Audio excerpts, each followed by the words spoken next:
Hello everyone, and welcome to Fictional Vortex. What ifs? So we are back with an interesting movie on what if Naruto become the wolf god. But before we start, I just want to remind you to please subscribe to my channel and hit the like button if you enjoy my content. Let's start the story. This was all a gigantic waste of time. Naruto Uzumaki stared down at the unconscious form of Sasuke Uchiha. They just finished their second no-holds-barred fight, this time at the Valley of the End. Their fight was brutal, but Naruto stopped Ed holding himself back briefly to render the Uchiha unconscious before he could use more than the first stage of the cursed Hiki Orochimaru gave him. Naruto unfortunately received a fist through the chest before he stopped holding back. The entire village is always kissing your ass and giving you everything you ask for, yet you immediately decide to leave the village the second someone outside of it offers to make you stronger. You're really a selfish jerk. Naruto ranted softly. He gazed at the cursed seal critically. Is this stupid thing the reason why you were trying so hard to give your ass up to a pedophile? He mumbled to himself. He remembered when he accidentally broke a storage scroll. All the contents in the scroll fell out. So, what would happen if I cut the entire seal off? Along with a bit of skin around it. He took out a kunai and proceeded to do just that. He tore off a piece of his jacket and wrapped it around the cut-off seal. Now, let's get this asshole back to Ba-chan Hokage's office. Anbu, get this traitor to a hospital bed, but keep him restrained, and keep him under watch. You should go too, Naruto. Tsunade spoke. I wanna give my report first. Then I can rest. Naruto refuted. He proceeded to explain all the actions he took, then handed her the cut-off seal. Anbu, bring this to R. Tsunade ordered another stationed Anbu. Now, Naruto, you need to go to the hospital. I get that the Kyuubi's chakra heals you, but I'd rather double-check. Yeah, Ba-chan, I'll go. Naruto replied as he ducked a thrown book and made a tactical retreat to the hospital. Damned brat, stop calling me that. Naruto laid back on his hospital bed. The hospital was one of the very few places in the village where he was completely safe from the villagers and some shinobi who wanted to harm him. When he was hurt, he was treated with the same kindness and respect as any other patient. The only people who gave him any grief were the secretaries. As he rested, he reveled in the fact that he kept his promise. He made a promise to Sakura that he'd bring Sasuke back, and he did. He found it really shitty that she'd use his crush on her to manipulate him into a promise, but he kept it nonetheless. He wondered how much longer he should keep up the ruse that he liked her more than just a fellow Konohanin. Maybe he could attend the next Chunin exams and finally stop hiding his strength. His girlfriend is upset that he allows Sakura to hit and insult him constantly, but it's a necessity to keep those in the council from doing anything drastic. There was a knock on his door, and in came his sensei. Hey, Kakashi-sensei. Thanks for visiting. Naruto greeted, until he saw a serious look in Kakashi's eye. I'm not here for niceties. I'm here to express how disappointed I am in you. The way you treated your teammate was shameful. You are now worse than trash. Kakashi reprimanded. Thoroughly confused, and a bit pissed, Naruto spoke up. What the hell are you talking about? You know he was suffering under the influence of the cursed seal, yet you fought him to kill. Kakashi continued. The mission parameters were to bring him back by any means necessary. I could have broke his arms and legs and dragged him back by his duck-ass hair, but I held back severely. By doing so, I've suffered broken bones and a fist through my fucking chest. You should know how that's possible since you killed your own teammate with the same jutsu. Naruto bit out, catching Kakashi off guard by how much venom was in his words. Before Kakashi could even get angered by Naruto's words, a nurse who heard all the commotion came in to kick Kakashi out the hospital. Hours later, Tsunade had just finished checking up on all the shinobi who went to retrieve Sasuke when an Anbu appeared and reported that she was being summoned to the council room. Her, the Godime Hokage, was being summoned. This has gone long enough. Sensei has gotten weak and lenient in his old age, and this has led to half the council growing bold. No more. As she walked into the room, the clan head stood. As customs dictates, the civilians were still seated and speaking amongst themselves, as were the shinobi advisors. Finally, Tsunade, now we can Kaharu began, before she was cut off. Be silent. Tsunade spoke, her voice soaked in killing intent. The room instantly hushed. What am I, Advisor Utatane? Tsunade asked softly, as opposed to her usual loud and brash manner. Confused, and a bit on edge, Kaharu answered. Tsunade Senju. That is my name. Yes, but what am I? Kaharu swallowed. The god I'm Hokage. Exactly. I am the Hokage. Your Hokage. As well as everyone's in this room. Advisor Mitokado. What type of government is Konoha under? Tsunade asked, still in a soft-spoken tone, continuing to put everyone on edge. Homura cleared his throat a bit before speaking. An authoritarian government. A military dictatorship. Good. Who is it that leads Konoha? Advisor Shimura. Danzo, very briefly, tightened his grip on his cane. The Hokage, Tsunade. Suddenly, the entire room brimmed with killing intent. Please repeat yourself, Advisor Shimura. Who is it that leads Konoha? Danzo's grip on his cane tightened again as he struggled underneath the pressure her killing intent imposed in the room. Through gritted teeth, he answered. The Hokage does, Hokage-sama. The pressure dissipated instantly. Correct. Now, why is it that I, the god I'm Hokage, have been summoned as if I were an errant genin? Tsunade queried. We have an urgent matter to discuss, Hokage-sama. Kaharu answered. You know what you're supposed to do in that case. You come to me with this matter first, then I decided whether or not the matter is important enough to discuss in a council meeting. That has already infuriated me, but the double dose of disrespect I received entering this room rose my anger to a new level. What do you mean, Hokage-sama? It would be treasonous to blatantly disrespect the Hokage.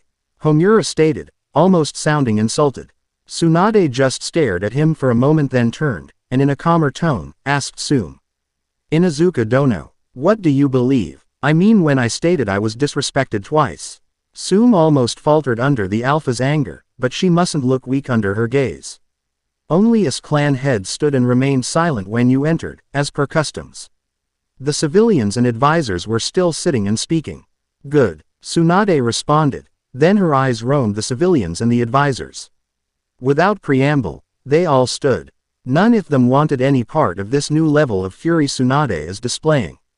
Now that she was shown the proper respect, she walked to her seat. Once she sat down, everyone else did. Now, Hat matter is so important that you ignore proper procedure, and gave you the audacity to summon me? Tsunade asked, her tone returning to normal. Seeing as Tsunade was calm again, Kaharu spoke. We of the council felt we need to eliminate or remove a threat to Konoha. And what is this threat you speak of? Tsunade asked. There are a lot of threats that Konoha faced, some more immediate than others. The Kyuubi Jinchuriki, Kaharu stated. Once again, Tsunade's voice became frigid. I will remind you that he has a name.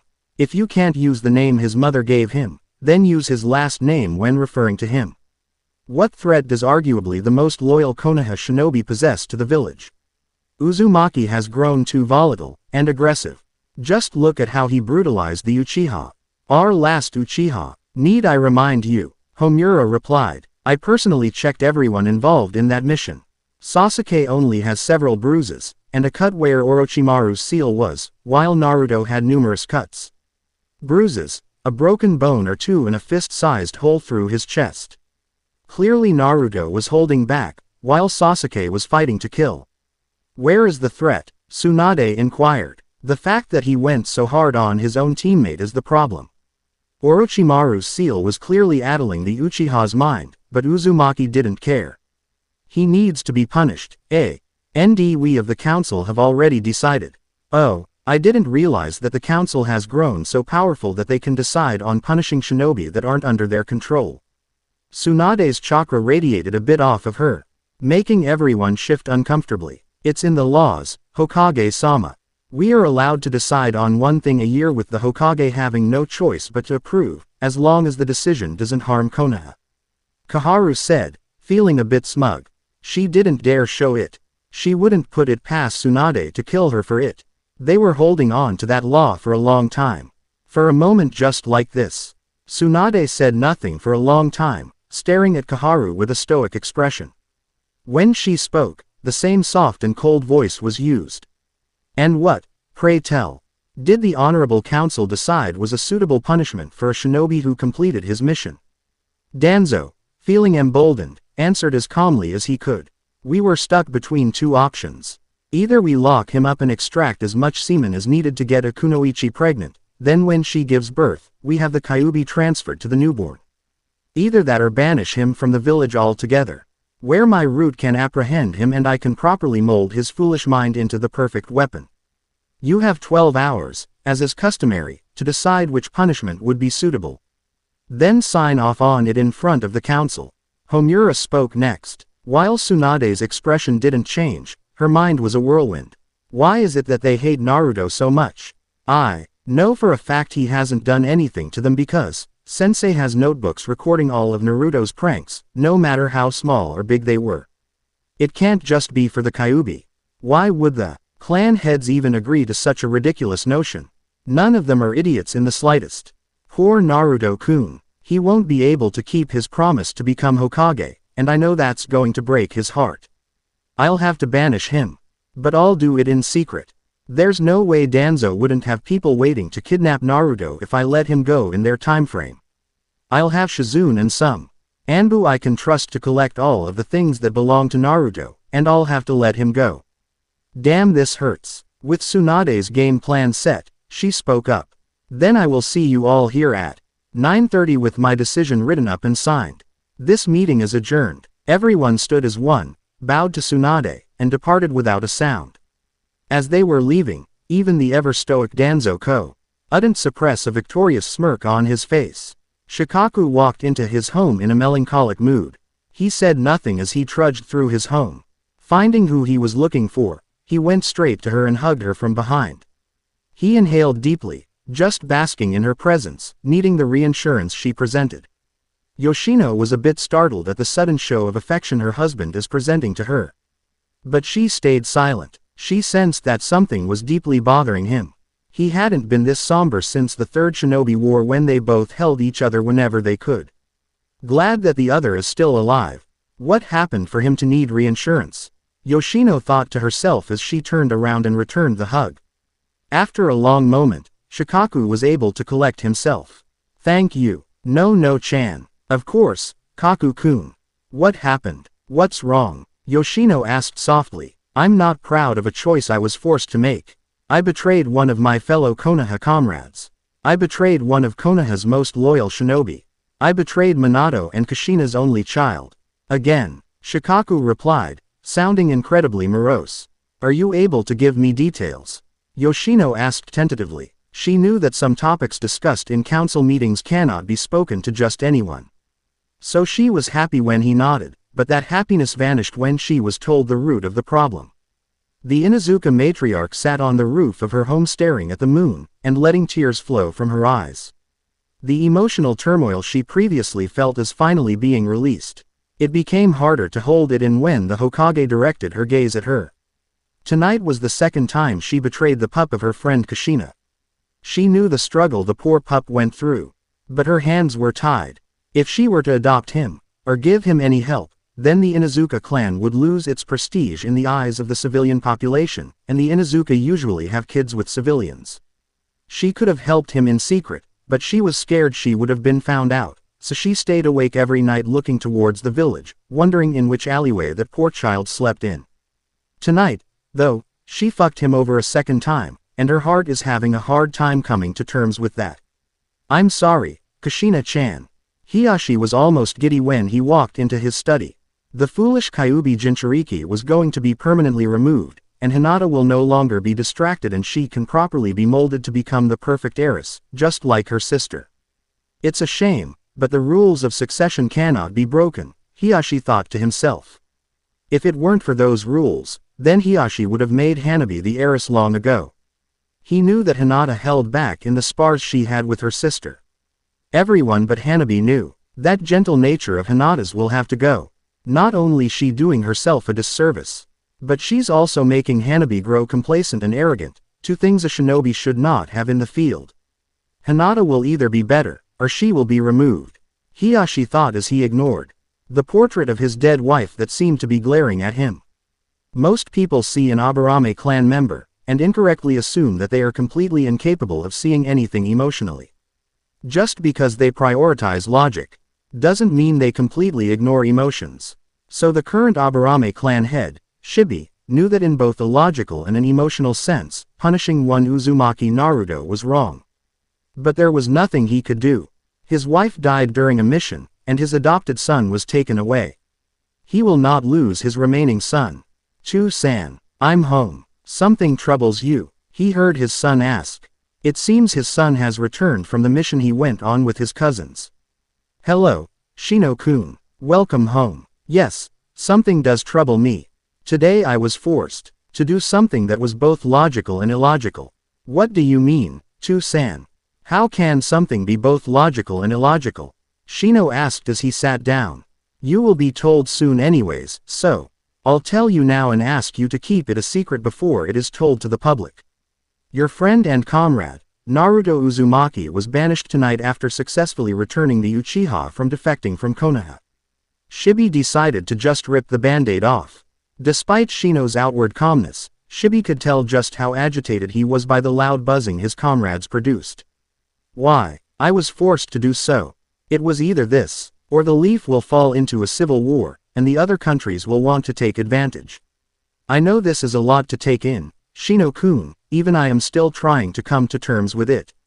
But know that Uzumaki did absolutely nothing wrong, so you may continue to consider him a friend. I see. Good night, Chu-san. I have much to think on, Shino said before walking away. Inoichi Yamanaka was not just one of the high-ranking members of the torture and interrogation force, but he was also the foremost shinobi therapist. Most shinobi wear emotional masks so that they don't scare the civilian population by showing the horrors of the shinobi world.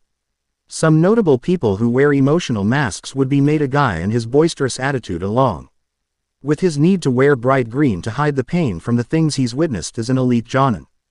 Kakashi Hatake acts aloof, reads smut in public, and is habitually late to every meeting. He'd be a cage-level shinobi by now if he'd trained seriously instead focusing on the past.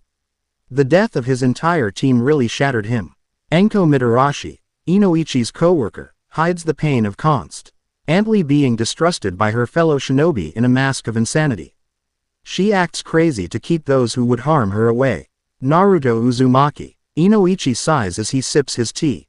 Naruto Uzumaki has been forced to wear his idiot mask to lessen the attacks onto his person.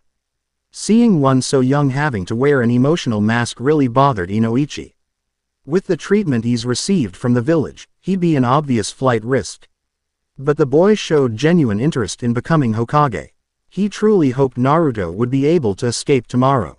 Choza Akamichi is usually classified as the D.U.M.B. muscle in the Inoshika Cho trio by enemy shinobi, and some comrades too, and he accepted that. While he was by no means a fool, he knew he wasn't as smart analytically as Shikaku, or as smart emotionally as Inoichi. But one doesn't need to be smart to see the unfair and unjustified treatment of one Naruto Uzumaki.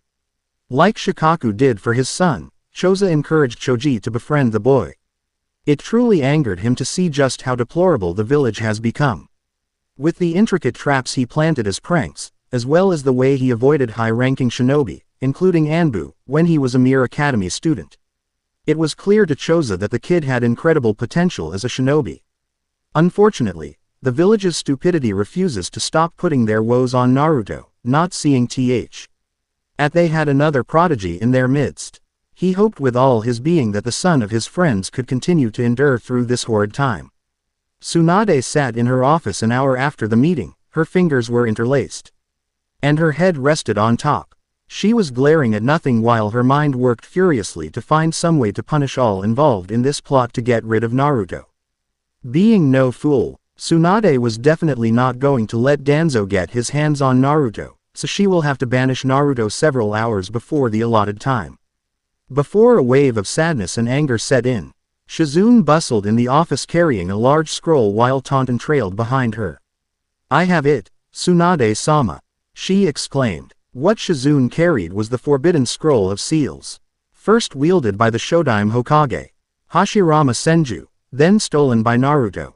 After the ease that Naruto stole the scroll, the Sandaime put it in a more secure area in the Hokage library. Getting up, Tsunade went to the portrait of the Yondaime. She moved it aside to reveal a safe. Opening it, she pulled out Naruto's birth certificate, his parents' marriage certificate, and a note left to him by his father. As she closed the safe, an Anbu appeared also holding a large scroll. The scroll was black with a red spiral on it. The Anbu handed the scroll to Tsunade, now holding 2 large scrolls and a couple pieces of paper. Tsunade shunshin to the hospital. She made a shadow clone to go get some necessary things, then made a beeline to Naruto's room. As soon as she stepped in, Naruto, being the light sleeper he was, woke up as soon as he felt another presence in the room. Ba-chan, what are you doing here so late? Naruto asked, a bit groggily. Tsunade didn't say anything. She walked up next to Naruto's bed, placed the scrolls on the floor and gave Naruto a tearful hug. I'm so sorry, Naruto. Huh, sorry. Sorry for what? What happened? Naruto asked, his Raganus leaving as soon as he heard Tsunade's tearful apology. Every once in a while, the councils are able to overrule me on one topic, as long as it's a unanimous vote. They voted that you would either be imprisoned or banished. For what? What could I have possibly done to warrant this? Naruto asked incredulously. Tsunade gave a bitter chuckle. You were clearly stronger than they'd like. Listen, Naruto, I think you should go. Stop, and just let me explain. She saw Naruto was getting upset. This village is suffocating you, Naruto. I've read the reports of your pranks. Your affinity for trap making as well as planning is incredible. The fact you could outrun and outmaneuver Anbu when you were just a kid is another plus. If you were given the same attention as the other students at the academy, you'd be another prodigy. This village is stifling your growth, and you need to leave it to grow stronger. The Tem left for the same reason. He said that this village was holding him back. Naruto tried to argue. Naruto, the Uchiha has had practically everything handed to him. Extra lessons from different academy sensei, a large clan library, discounts in all the stores he goes to. The support of the civilian council. No, he was spoiled to a disgusting degree. Konoha gave him everything, and as soon as he was given a hint at an alternative, he left. You leaving will only benefit you. Do you understand? Naruto nodded, albeit reluctantly. Now these 2 scrolls are very important. You're already familiar with the Forbidden Scroll of Sealing, but this one. This scroll is one of 2. The Hokage library is filled with an untold amount of jutsu, and should Konoha ever fall, there are 2 scrolls that have an exact copy of the jutsu in the library so that the Hokage could grab one of them and burn the rest of the library so that the jutsu never gets stolen and Konoha can be rebuilt somewhere else. Tsunade explained. Are you saying that you're giving these to me? Naruto asked in awe. That's right, Naruto. There's also something else you should know. Your parents, Naruto. Your mother was Kushina Uzumaki, the previous container of the Kyuubi. The only person I hesitated to ever seriously fight, and your father. Your father was Minato Namikaze, the Yondaime Hokage. Tsunade winced a bit, not knowing how Naruto would react. Naruto looked heartbroken. I knew it. I fucking knew it. I didn't want to believe it, but all the signs were there. What do you mean, you knew? How could you have known? Tsunade was puzzled. Since I'm about to be banished, then I'll let you know. I'm not the dumbass I portray to everyone. It's a mask that I was forced to wear so that something like this didn't happen sooner. The second I removed the mask, I'm being banished. He chuckled bitterly. Anyways, I figured out the Yondaime was my father years ago. I was born the same night the Kyuubi gets free, and I'm the only orphan around to seal the Kyuubi in. Then there's the fact when the villagers beat me, some of them would shout about me mocking the Yondaime by taking on his looks. I hinted at me knowing the truth when I painted the Hokage monument. I painted whisker marks on his face. Just then, Tsunade's shadow clone came in and dropped off a large amount of IVs of different fluids. With a salute, she poofed away. Alright, Naruto. Now I need to completely heal you with the absolute best of my abilities, then you need to go to your parents' home and get what you need there. Afterwards you need to go to another destination. I'll tell you all about it later. As she was talking, she was sticking a lot of different needles into his veins. Releasing her yin seal, she got to work healing Naruto to 100%. Naruto watched as hundreds of his clones ransacked the home of his parents. Thanks to a combination of Tsunade's healing, his natural Uzumaki healing factor, the Kyuubi's chakra, and the multitude of different IV bags, Naruto grew to the height he was supposed to be at his age, 5 feet 5. Since he wasn't able to buy any proper groceries without being ridiculously overpriced, he could only eat ramen. If it wasn't for his tenet, Naruto would have died from only eating ramen, and not getting any of the proper nutrients needed for a growing boy. Now he sat by the compound's gates writing his goodbye letter to his girlfriend. It hurt him that he has to leave her, and he knew it would hurt her too, but he had no choice. He felt his clones dispersing by tens. As he finished his letter, he sat in a meditative position so that he could properly sort through the memories of his clones. He was happy they found so many pictures and paintings of his parents and their friends. Here ya go, boss. His final clone popped after dropping a large scroll in front of him. He took the 2 other scrolls he had and sealed them into the big one. Then he made another clone to deliver his letter to his girlfriend. I guess this is it. He made his way to what he assumed was an emergency escape tunnel from the village. He found it completely by accident when he was younger and running from civilians who meant to do him harm. He figured the Shodaime made it in the event that Konoha was ever invaded, and it was a hopeless situation. It was never used, seeing how Konoha was only invaded once, and that was decades after the tunnel was built. Dashing out the tunnel, he made out the village walls, then paused for a moment. I should really tell Ba-chan about this blatant security risk. He took out his notepad and wrote the details of the tunnel and the possibility of others. He made a shadow clone to go deliver his message, then continued onward to his first stop. As soon as 9:30 came, Tsunade walked into the council chambers. Even though she barely slept the night before, she looked as she always did. Though her seal on her forehead was a bit faded due to the amount of chakra she used to heal all of Naruto's physical issues, as well as giving her the needed energy to go about her day. This time around there wasn't any of the disrespect.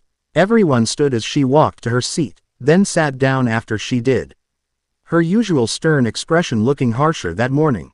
Allow me to not waste any time here.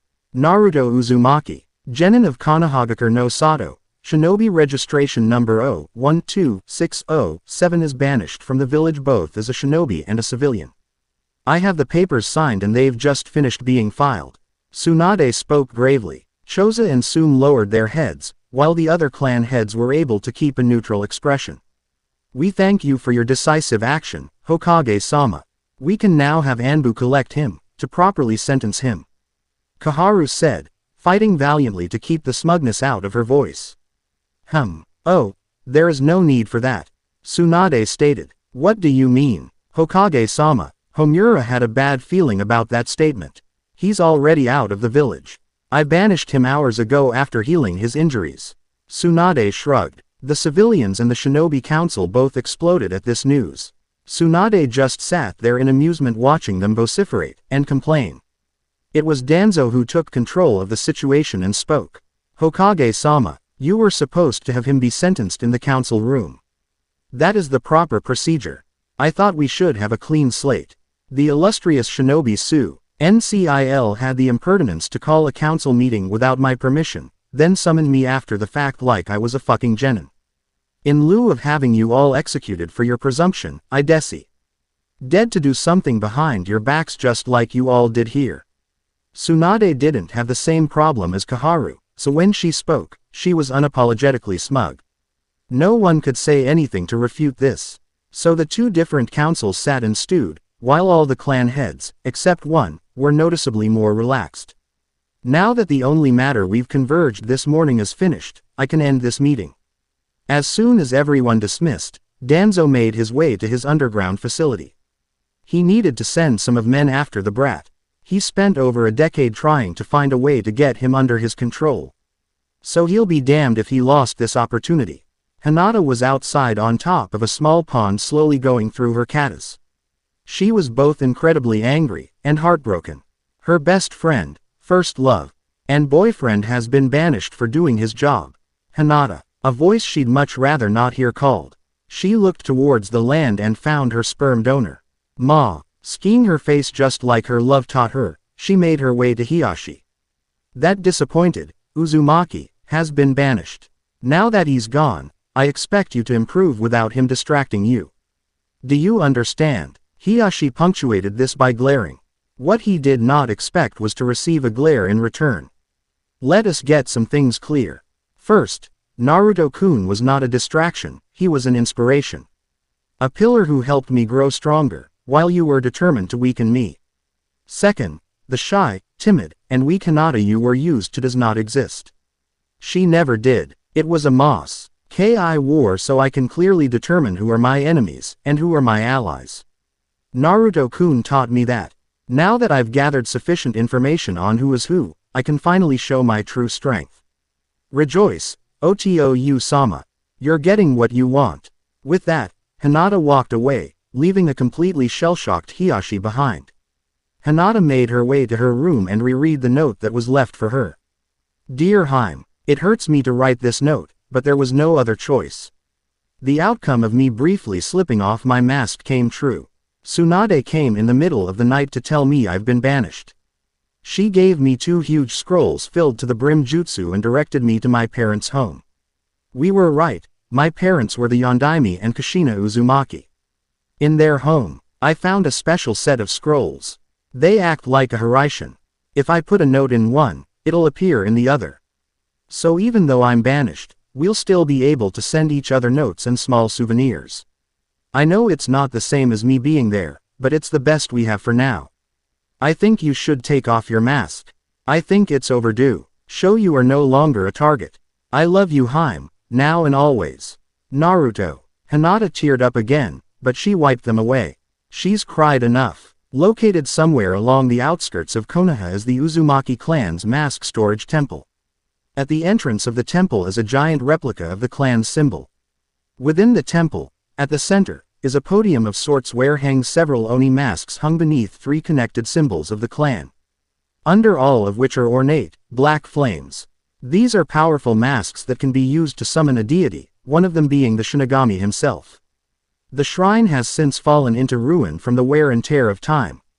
Though the masks all stayed intact, Tsunade had instructed him to retrieve those masks and keep them safe with him at all times.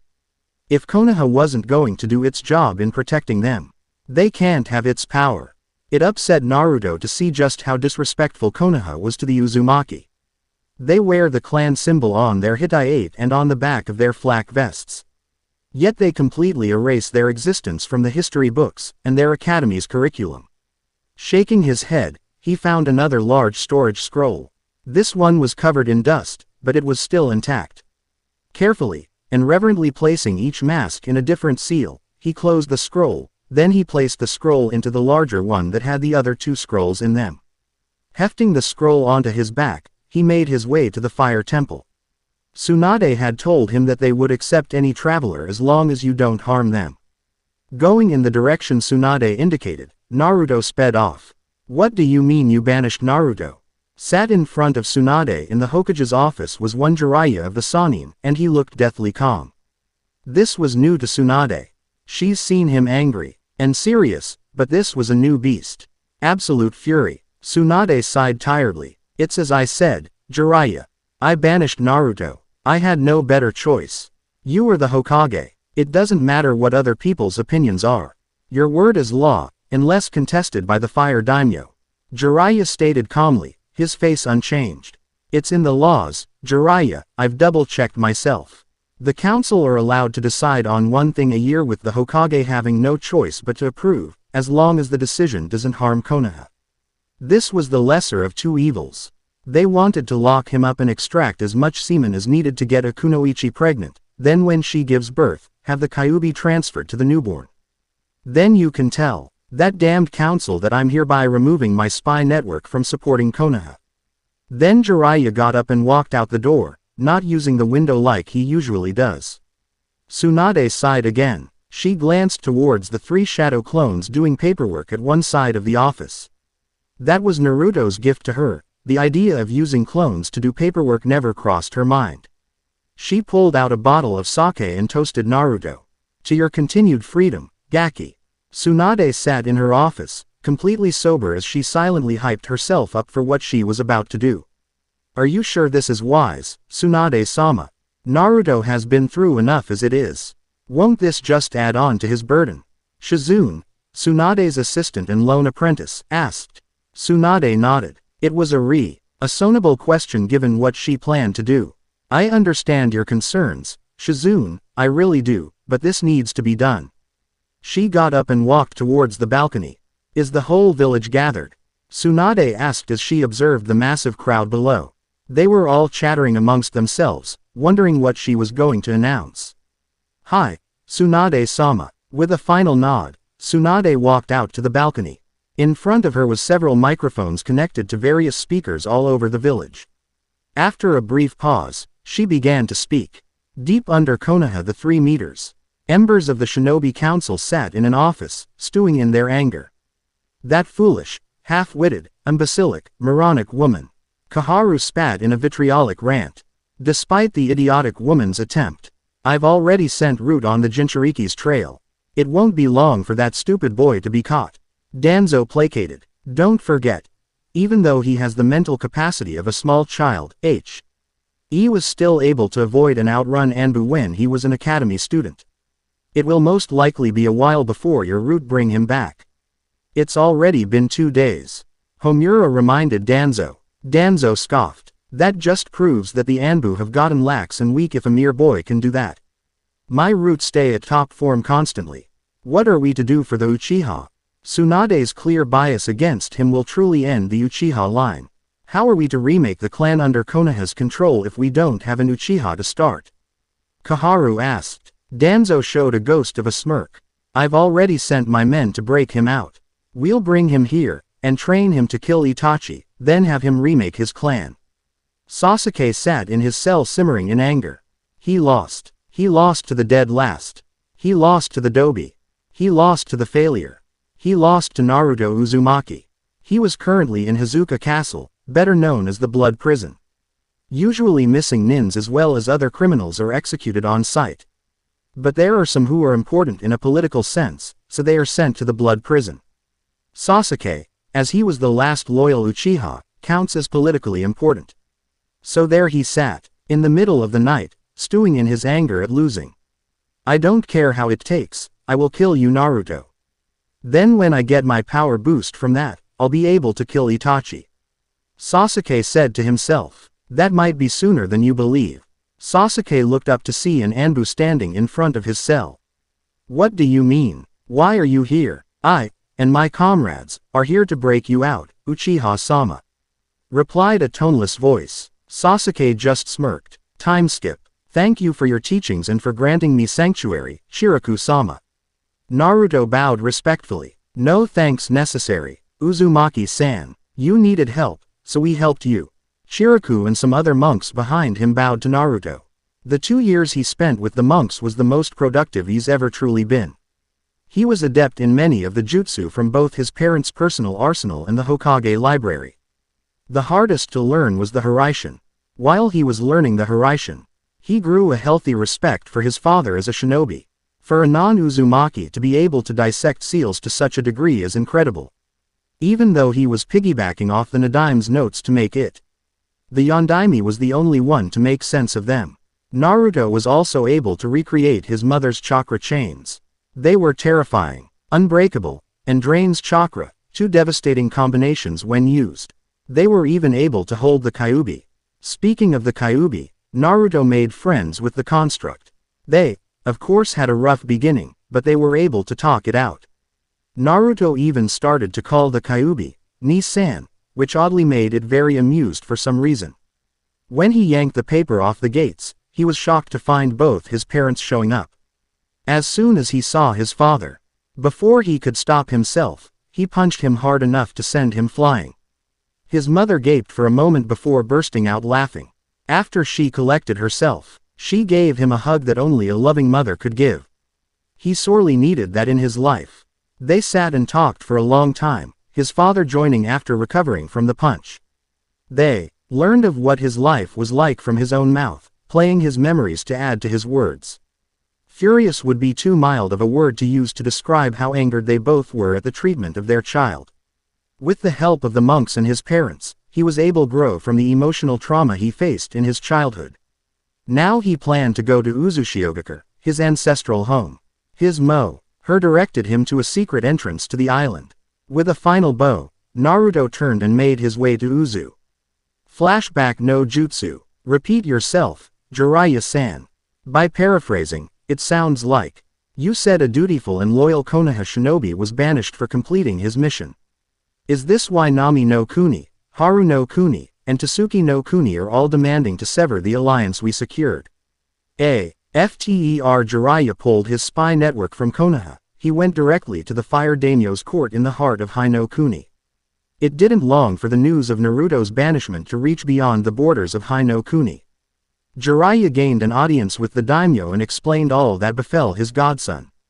Hi, Daimyo-sama, Naruto Uzumaki, son of Kushina Uzumaki and Minato Namikaze, was banished from Konoha following a successful retreat mission.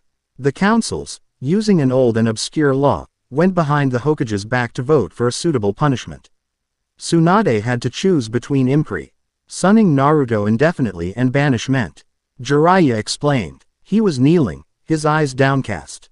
His usual perversion kept tightly controlled despite the multiple beautiful concubines and servants in the room. The current daimyo has been ruling for only a year after his father's death. His father before him liked to leave the ruling over Konoha to the Hokage, and manage everywhere else in his lands. Clearly my father's standoffish attitude regarding Konoha has made those in power grow in arrogance. They believe that the laws of the land they are occupying are obsolete to them. It seems that I must make a visit and start paying close attention to my subjects. Guards, prepare my carriage, and inform the samurai that we will be going to Konoha. Hi, Daimyo-sama. The two guards ran out the throne room. I thank you for bringing this to my attention, Jiraiya-san. Rest assured, you will not be placed in the bingo books, and you still have your Sannin status as well as all that entails. The daimyo reassured. Thank you, Daimyo-sama, for your kindness towards my godson and myself. Jiraiya spoke humbly. Of course, Jiraiya-san. Now, I must prepare myself for the journey to Konoha. Flashback no Jutsu Kai. Jiraiya spent following 2 years after that looking for Naruto. He traveled to all the countries that Naruto visited for a mission. Using all of the skills he's cultivated over the years, he spoke to a lot of different people in those countries about Naruto, and to glean any clues he could about him. Naruto was regarded as a hero in all of them. It filled Jiraiya with pride and shame that Naruto was able to do all of that after essentially raising himself. Jiraiya could have at least visited Naruto every time he came to Konoha. But he focused on peeping on unsuspecting women, and delivering his report. He could only imagine just how far Naruto would have gotten if he received a modicum of actual instructions instead of constantly having people try to sabotage him. Now it's been 2 years, and Jiraiya was lost on where else to look for Naruto. If he could, he would have reverse summoned him using the Toad contract. But they were a Konoha summons because their main summoner was loyal to the Leaf. When Naruto was banished, Katsuya the Slug summons sent a missive explaining Naruto's banishment, and the Toad's Air forced to remove his name from the contract. None of them truly wanted for that to happen, but they had no choice. Jiraiya sighed in exhaustion. He just crossed over into Hino Kuni's border. And was thinking on where Naruto could have gone. I've already been everywhere he was. Even visited the new Kazekage, who I heard was a friend of Naruto's. I can't think of anywhere outside of Fire Country he could have gone. Unless he never left the damn country. Son of a bitch, Jiraiya swore as he dashed off towards the Fire Temple. Naruto walked through the ruins of his ancestral home with tears falling unimpeded. All around him was the skeletal bodies of his fallen kin.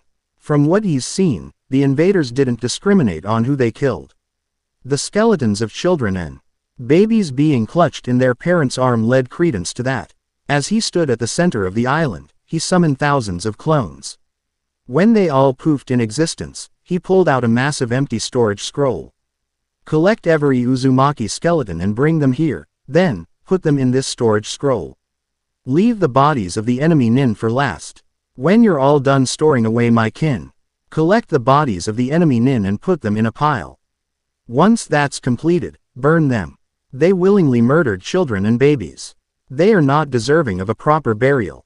Dispel in groups of 10 when you're all done. Yosh. With that, Naruto's clones went to work collecting the Uzumaki. He felt that his family deserved better than to be buried in a ruined island. While his clones were at work, he followed the senses he's been ignoring to deal with the dead. His senses led him to what looked to be the clan head's office. Looking at the wall, there was a massive map. On the east was the elemental nations in detail from the biggest countries and cities to the smallest. Naruto has never truly seen a map of the elemental nations before, so he was entranced by the sight. He has always believed the elemental nations to be the only land mass, but looking at the west part of the map, he saw a land larger than the elemental nations.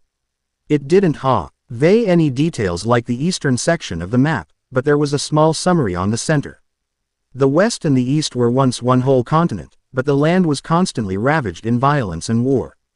The Sage of Six Paths, seeing the suffering of the civilians and the more peaceful clans wanting nothing to do with all the violence, used his powers to separate the land. Naruto stood there a moment to process all of this information, then a small smile graced his lips.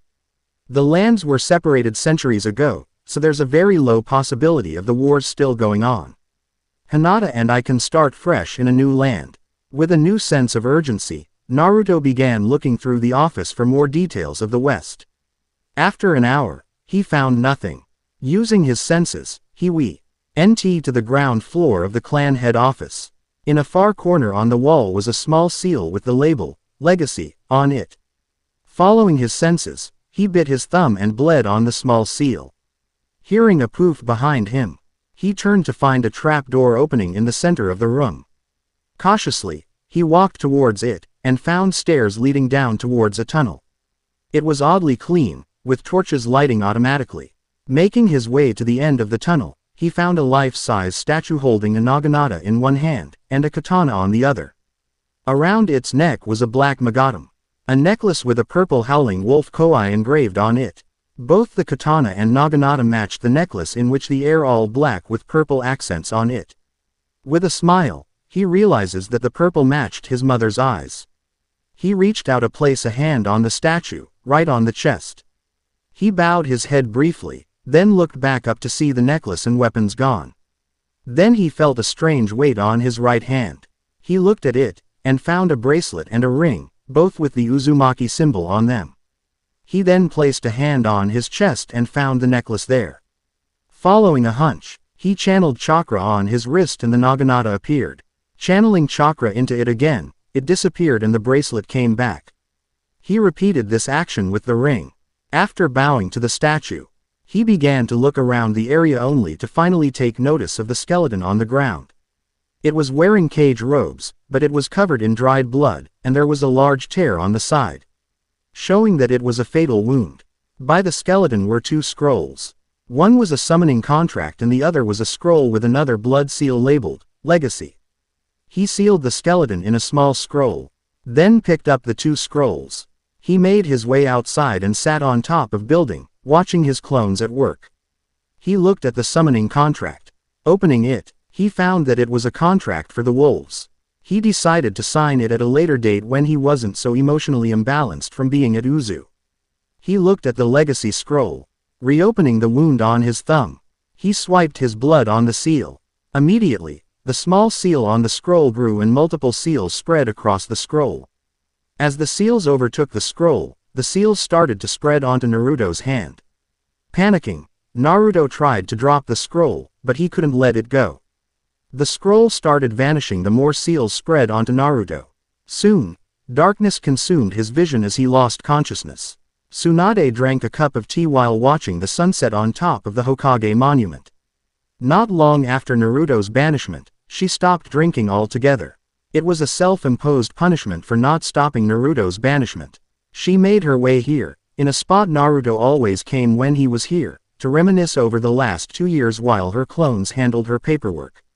Konoha was in a steep decline when an irate daimyo made his way into a council meeting. Flashback no jutsu. The Uchiha must not face criminal charges, as he was under the influence of the cursed seal. Kaharu Udatane was petitioning to Tsunade. Tsunade was less than impressed. That is no excuse for his attempted defection. He needs to be suitably punished for this. Looking around the room to make sure everyone was paying attention, she laid down the law. Sasuke Uchiha, Genin of Konohagakure no Sat, Shinobi registration number 012606, is to be sent to Hizuka Castle. Better known as the Blood Prison. Furthermore, Cell 7 is immediately dissolved. Captain Hitaki has shown that he is not capable of leading a team of Genin due to his bladder. NT favoritism and will be placed back inside the Anbu. Sakura will be reassigned to another cell. The civilian side of the council had no choice but to agree with Tsunade's decree. They were angered with the ruling. But they were also in a good mood, as they had finally gotten rid of the Kyuubi Jinchuriki, circumventing around Tsunade's authority in order to do so. What is the next order of business, Advisor Mitokado? Homura then spoke. Our next order of business is the Kyuubi Jinchuriki himself. I propose that he will be placed in the bingo book as AS-ranked missing ninja with orders to kill on sight. Turning to Tsunade, noting the furious expression on her face, he spoke quickly. The boy is a danger. Who knows what he will do? He is unpredictable, and now that he has been banished, he could take his revenge on Konoha. Before anything else could be said, the chamber's doors opened and armored samurai stepped inside, ready to execute their lord's will. Hiyashi Hyuga was on his feet. This is a private meeting, he barked. Who dares interrupt this honorable council? I dare, Hyuga. The fire daimyo intoned as he strode inside, causing the Hyuga, a clan head, to drop onto his seat quickly. The man's face showed genuine discontent of the council who had orchestrated the banishment of Minato's son, and the Hokage, who was helpless to stop them. The council and Tsunade stood and bowed in respect of the ruler of Fire Country. Daimyo-sama, to what we owe the honor of your visit today? Homura asked. The daimyo looked around before he began to speak. I have received word from a very creditable source that this so-called honorable council are attempting to place a boy in the bingo book for the sole reason of being the Jinchuriki of the Kyuubi. He deadpanned. At that sentence, the council chamber went silent. Their scheme was exposed. The daimyo caught the looks on the council's faces. So, it is true. Hiyash, I was the first to quickly reply to the daimyo's accusation. Daimyo-sama, while that alone is a valid reason, it is not the main reason. He attempted to explain. The daimyo turned to Hiyashi. Do you believe I am a fool, Hyuga? He asked in an ice-cold tone. Please, tell me, wisely. Hiyashi kept his mouth shut, since he wanted to keep his head. Coming from you, Hyuga, I am Saint surprised to see that you of all people defending the Uchiha, given the bad blood between your clan and the Uchiha. I'm willing to bet you were very happy when most of them were slaughtered. The daimyo voiced, causing Hiyashi to purse his lips. I have seen the mission parameters for the Uchiha retrieval mission, and you banished the boy solely for doing his job. If anything, the Uchiha should be banished, if not executed outright, for his attempted defection from the Leaf, as well as nearly causing the deaths of his teammates, as well as the visiting envoy from Suna who was also sent along for the mission. One of the civilians rose up in protest. Tsunade recognized her as Mebuki Haruno, Sakura's mother and the leader of the Konoha Mercantile Guild. Daimyo-sama, please excuse my interruption, but I must protest. Sasuke is the last of the Uchiha clan. He is needed here. Advisor Udatane verified it herself. The Uchiha was under the influence of the cursed seal. Oh, tell me, Advisor Udatane, are you a Fuinjutsu mistress? Kaharu kept her mouth shut, her face carefully blank. Your daimyo asked you a question, Advisor. It looked as if it was painful for her to speak when she replied. No, daimyo-sama, I am not. Then you have no business speaking on things you know nothing about. The daimyo roared, causing the entire council flinch back. You fools value the Uchiha's Sharingan so far to the point that this pathetic council banished an innocent boy for something that was not in his control. No one could even look in the daimyo's general direction as he spoke. But unfortunately for them, he was not finished. The Uchiha left the village of his own accord, and you were more than willing to sacrifice your own shinobi to bring him back. But back to the matter at hand. You banished the Uzumaki boy on trumped-up charges, yet he was more injured than the Uchiha. And now, you wish to place him in the bingo book solely because he is the jailer of the Nine Tails. He began to count off on his fingers. 1. You had overrode the authority of your Hokage to have him banished, ergo you cannot label him as a missing nin. 2. I see no reason to have him placed in the book, nor send Hunter Ninja after him, since he is not a criminal. The third reason is strictly political. Off their confused looks, the daimyo decided to explain. My counterpart in Wind Country spoke highly of the Uzumaki boy, as he had helped the Suna Jinchuriki, and also saw that he was wrong in cutting their military aid. The Princess of Spring Country, as well as the people of Wave Country, also hold the boy in high regards for his actions, as does countless others. My own influence will decrease should he is placed in the bingo book. The council knew what was coming. Danzo rose from his seat. Daimyo-sama, please. The Kyuubi Jinchuriki is a threat to the leaf. He must be dealt with while we have the chance. The daimyo cut him off with a glare. If I remember correctly, Shimura, you do not dictate what I should do. I am the daimyo of Hai no Kuni. Not you. Are we clear? Hi, daimyo-sama. My apologies. Danzo grated as he slid back into his seat. Even the Warhawk knew better than to go against the fire daimyo. The daimyo then made his judgment. While I cannot reverse the banishment orders, I can issue the following edict. Naruto Uzumaki will not be placed in the bingo book, nor will you continue to send Hunter Ninja after him. This is my final word on this matter. If I find out that he is placed inside or you continue to send your Anbu after him, not only will I have the entire Konoha Council, civilian and shinobi, executed for high treason against Fire Country, but Sasuke Uchiha will be executed as well. Just to spite you. Any protests the council was planning on making instantly died in their mouths. They knew that the fire daimyo was serious. Seeing as the NCIL was willed into submission, the daimyo nodded. Glad you decided to see things my way. As of this moment, the matter regarding Uzumaki is closed. Flashback no Jutsu Kai. The daimyo would decrease Konoha's military budget by a significant amount as punishment to the whole village. To raise money, Konoha had to lower prices on missions for a long time while Tsunade enacted her plan. She had a massive casino and hotel built in the center of Konoha. The Lucky Leaf was able to return a good chunk of revenue back into Konoha. It's not what it was, but Konoha was staying afloat for now. I hope you're doing alright. Naruto.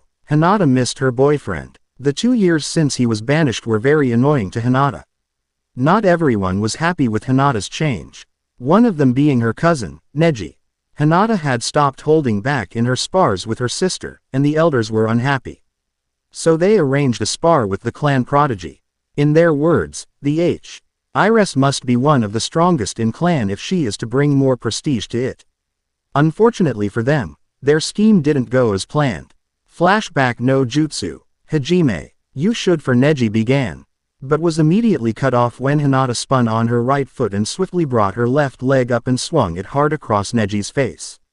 The male Hyuga, caught off guard by the surprise attack, was sent spinning off the ground before hitting the floor with a thud.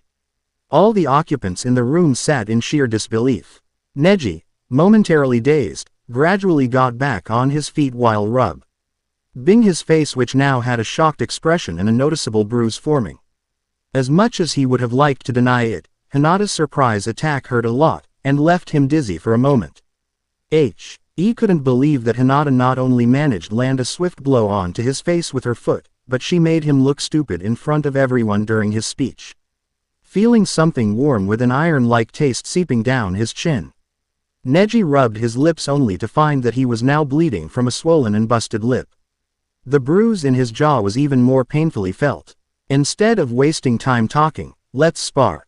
Hinata spoke, her voice calm. Neji looked back at Hinata with unadulterated hatred. I'll kill her. Neji raged internally as anger and bloodlust leak out of him. Fool, letting his anger dictate his actions. Hinata scoffed mentally. Neji charged at Hinata with his palm raised and extended.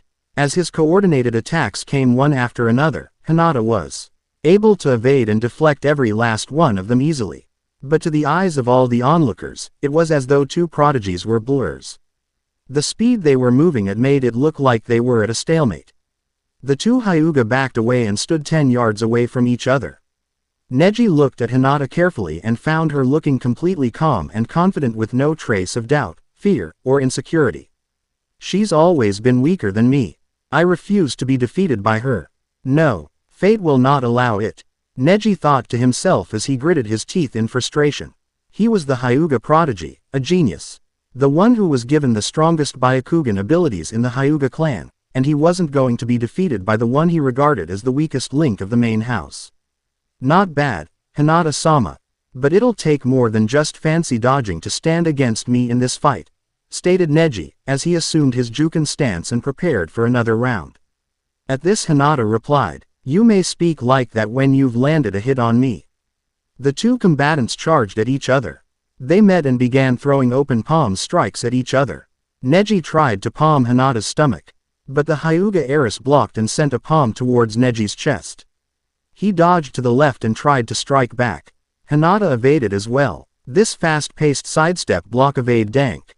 He continued for a while as neither landed a blow on the other. Griping his fists tightly, Hiyashi watched the match before him. Hinata's words rang through his head as he paid rapt attention to the spar. "Now that I've gathered sufficient information on who is who, I can finally show my true strength. Rejoice, Otou-sama. You're getting what you want. Except, this is not what I wanted." Now her foolish dreams of releasing the branch family of the caged bird seal are looking more realistic.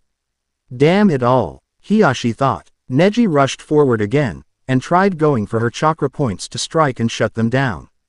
Though Neji's raw skills were known for always making their mark, Hinata's agility and lithe figure allowed her to level the playing field as she swiftly moved around Neji in all of his attacks without getting hit even once. After 10 minutes and failing to hit even one of her chakra points, Neji and Hinata pulled back from each other. He was breathing a bit heavily while Hinata didn't even look warmed up yet. That served to infuriate Neji, though he maintained his composure. "Is this the best your training did for you?" Neji asked after catching his breath. "No, I was merely getting an assessment of your fighting style and your pattern," Hinata answered calmly. "I think I've seen enough. Your arrogance is unbecoming, Hinata-sama. The outcome of this match was already decided from the time you were set to fight me. You were fated to lose disgracefully at my feet." Neji sneered. Hinata didn't even respond. With an impassive expression worthy of any Hyuga, she balled her fists and held her arms in an upright position. She focused her chakra into her arms and before long, her arms flared with chakra. She increased and strengthened the output of her chakra, which then took on the form of two large lion head-shaped shrouds of chakra with glowing white eyes around their hands. The intense roaring of her chakra G avenue the impression that the lion heads were truly roaring fiercely. Neji, despite his best efforts, couldn't help but look shocked at what he was seeing. "Yuho Soshiken, gentle step twin lion fists," Hinata said. "Yuho Soshiken, I wasn't aware that such a Juken exists. Damn, it must be a main branch technique." Neji growled internally to himself while looking at the amount of chakra Hinata was putting out. "This is very troubling," one of the elders whispered to his fellow elders.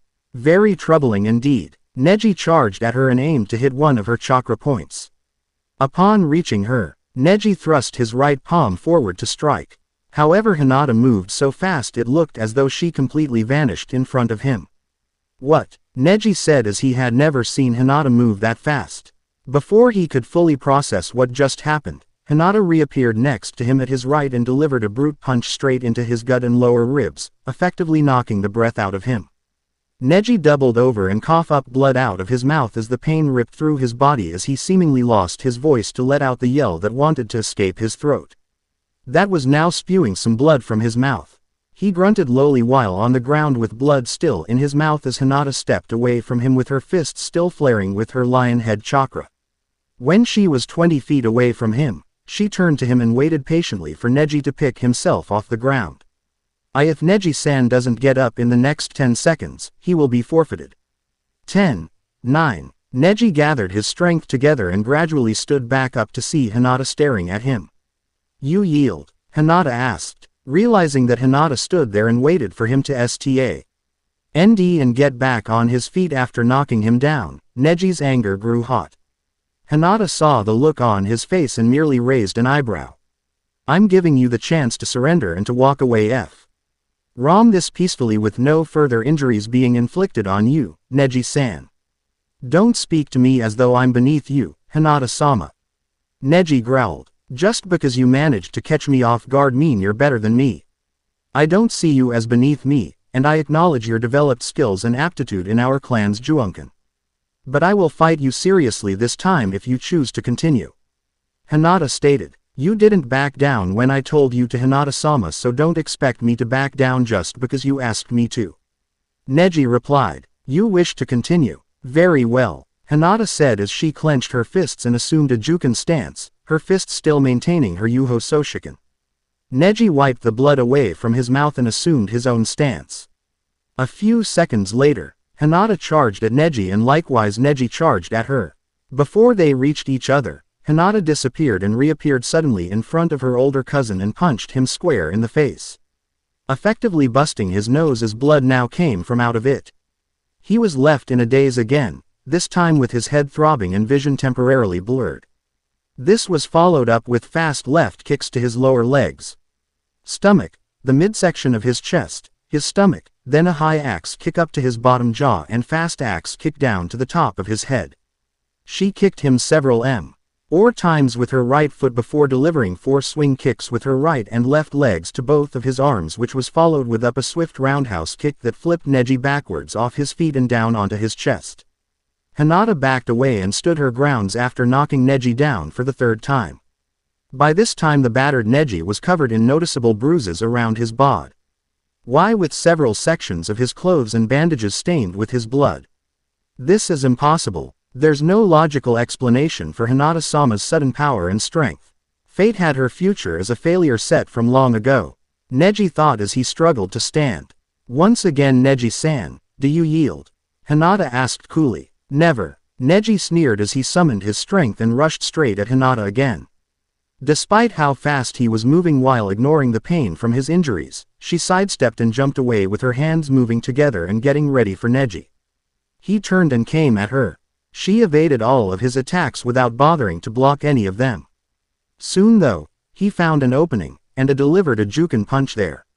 Seeing that she was knocked off balance, he started attacking her chakra points directly around her arms, canceling out her Yuho Soshiken. He then delivered a brute Juukan palm strike to the center of her breasts, leading her to cough up blood as she was thrown backwards to the floor with a thud. Finally, another elder remarked, I was worried she would be the victor. Keep your voice down. You can try to defy fate all you like, Hinata-sama, but nothing will change the outcome of this match, Neji said, feeling confident that things returned back in his favor. Until he saw Hinata slowing getting back up off the ground. But then her body completely broke down and scattered into many spiraling floating rose petals. The petals floated and hovered around Neji, who looked on in confusion. What is this? What's happening? Neji asked himself. A moment later, he realized what happened. Kai! Neji yelled as he formed a seal and dispelled the genjutsu. He snapped out of the deception he was put under in time to see the unharmed Hinata elbow him hard to the face after she had already delivered several Juukan punches to his body while he was under her genjutsu. The entire room was paralyzed.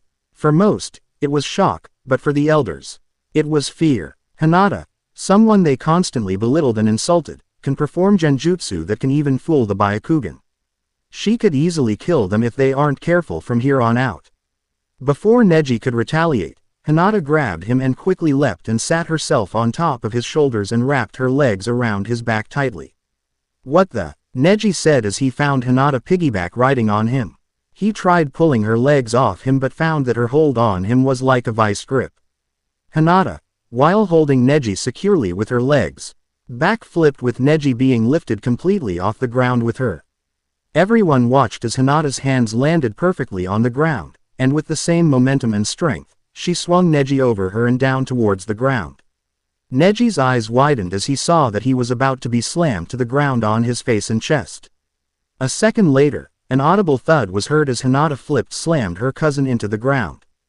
Hinata removed her legs from around his back and took a few steps away from her put-down cousin. While Neji was disoriented, he gradually pulled himself together, picked himself off the floor. He charged at her and aimed to strike her near the lungs. However, Hinata charged forward and smacked his left hand away. She followed up with several fierce Juukan strikes to his chakra points around his body, which in effect did some damage to his internal organs and muscles. Hinata then clenched her fists, and in blurred motion, she rained down an 18-hit combo of Juken punches to his chest, stomach, back and face, with the last punch being a swift right fist uppercut that sent Neji soaring straight into the air towards the ceiling. Before he could reach the ceiling, Neji opened his eyes to see Hinata suddenly appear in front of him. The next thing he saw was her lion-enshrouded right fist colliding into his chest, sending him plunging right into the ground on his back. The ground underneath him cratered on impact with a small dust cloud as Hinata landed gracefully on her feet to see Neji where he was.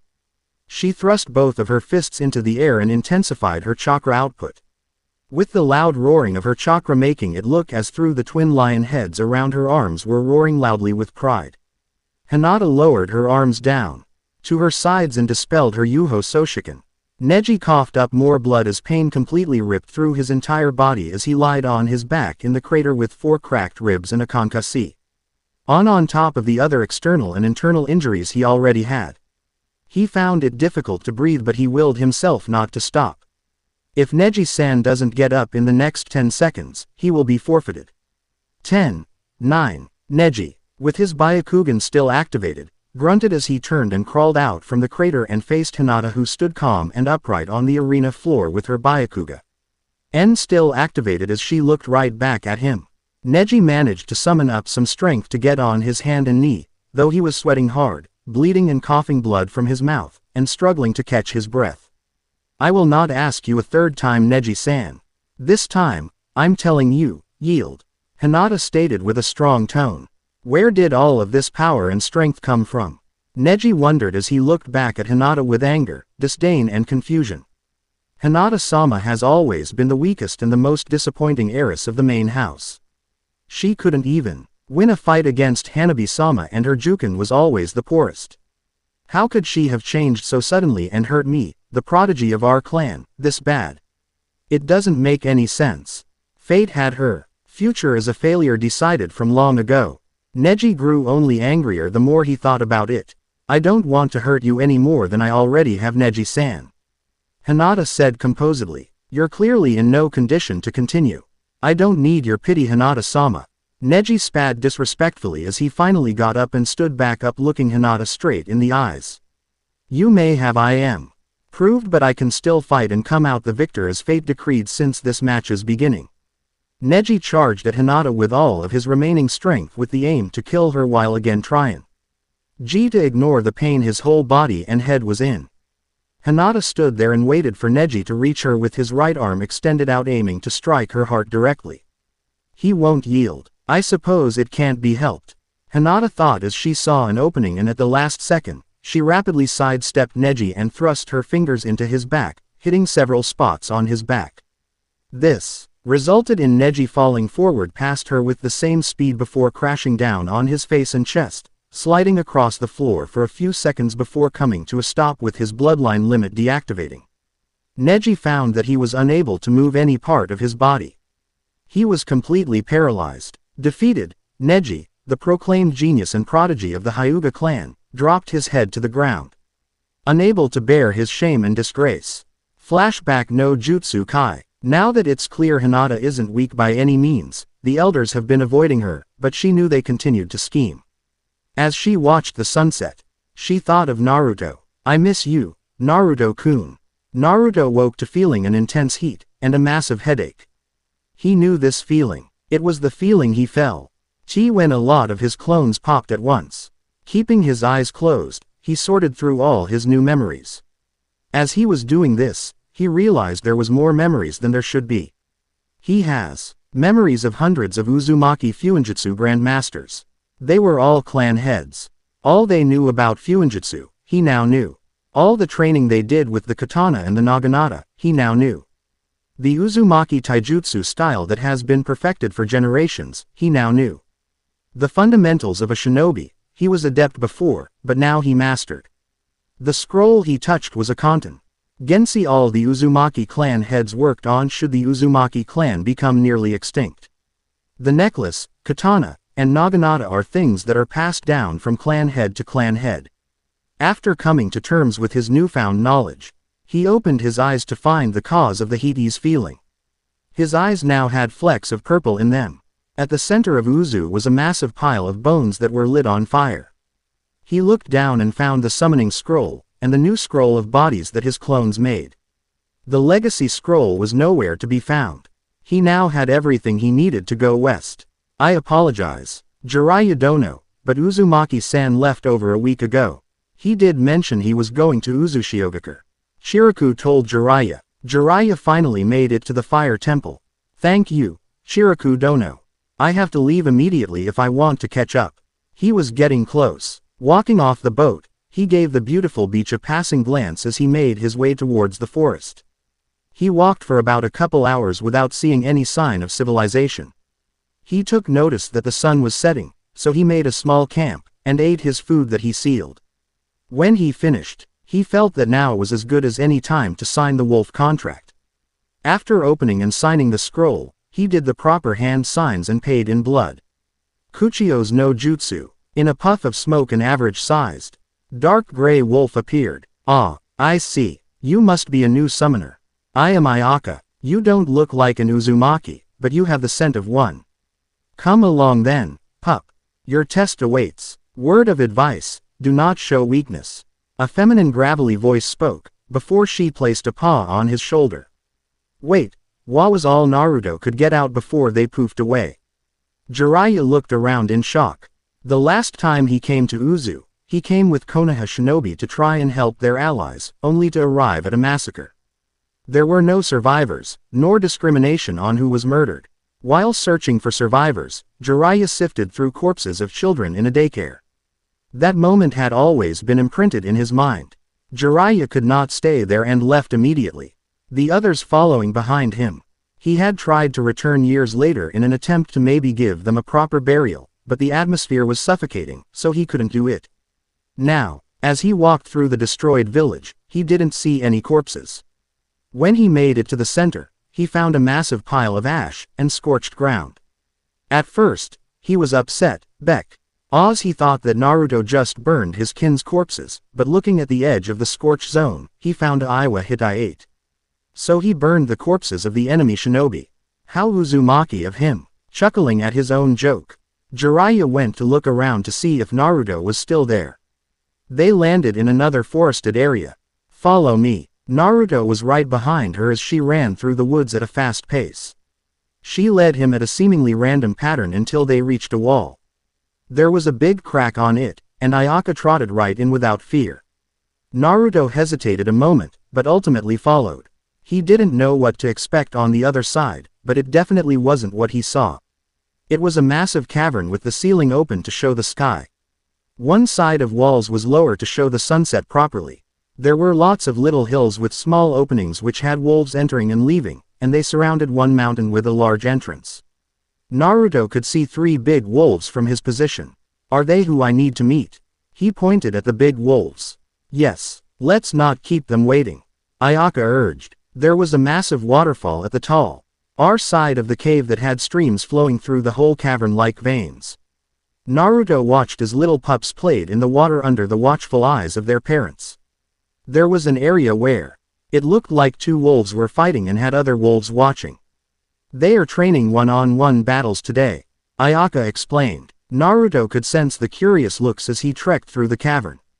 He was the only human in a place filled with wolves of different colors.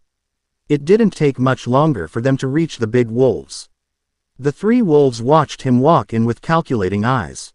One was black, one was white, and the third was gray. So this is who signed the contract. Naruto Uzumaki. You don't look like an Uzumaki. The white wolf spoke, her voice feminine. Naruto bowed slightly before speaking.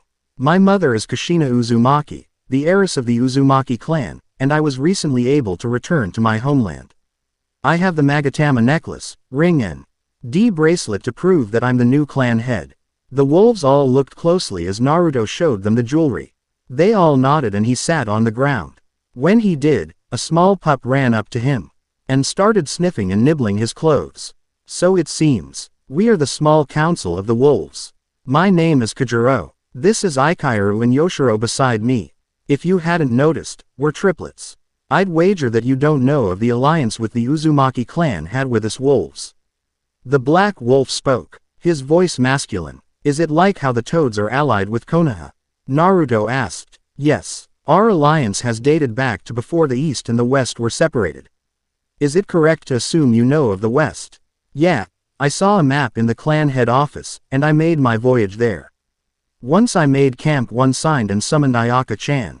Naruto explained. He was now holding the excited pup, and petting it. You've ventured into the war zone.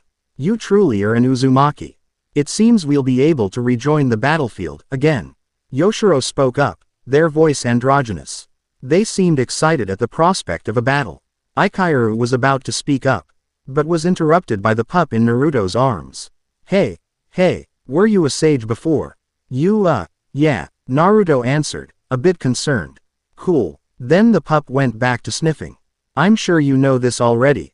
But before we fully accept you as our summoner, you have passed our test.